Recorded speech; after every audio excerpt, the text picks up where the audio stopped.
Before the first frost, you should double check that your dahlias are properly labeled. Make sure that the blooms on the plant match the tag you put in the ground when you planted your tubers.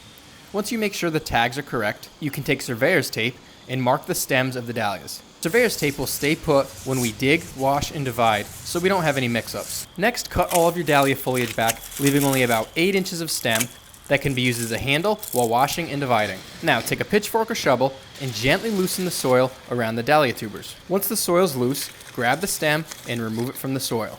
Then tap off any remaining dirt. Some people choose to store their tuber clumps whole like this, but keep in mind it's going to be harder to see the eyes later on, and they take up a lot more room in storage. Now use water to wash all the dirt off the tuber clump. This makes seeing the eyes a lot easier, and you don't want to be putting your shears through all this dirt. Now it's time to divide the dahlia tubers. Start by snipping off all the thin, wiry shoots.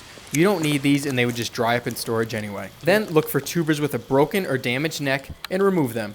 These won't grow and they're only going to get in your way when you go to divide the tuber clump. Now it's time to look for eyes. Eyes will be small bumps on the tuber clump, usually around where the stem is attached. Sometimes there'll be a small sprout growing, or sometimes there'll just be a white raised area. A dahlia tuber needs an eye, crown, neck, and body to grow. Find an eye on the tuber clump and make sure there's a neck and tuber attached to this area. Now just start cutting around the eye until you have it separated from the clump. Repeat this process until you no longer see any eyes that connect to tubers. We were only able to get a few good tubers off of this clump and had a lot of waste, but that's just part of growing dahlias. Subscribe to see our favorite ways to store these dahlia tubers.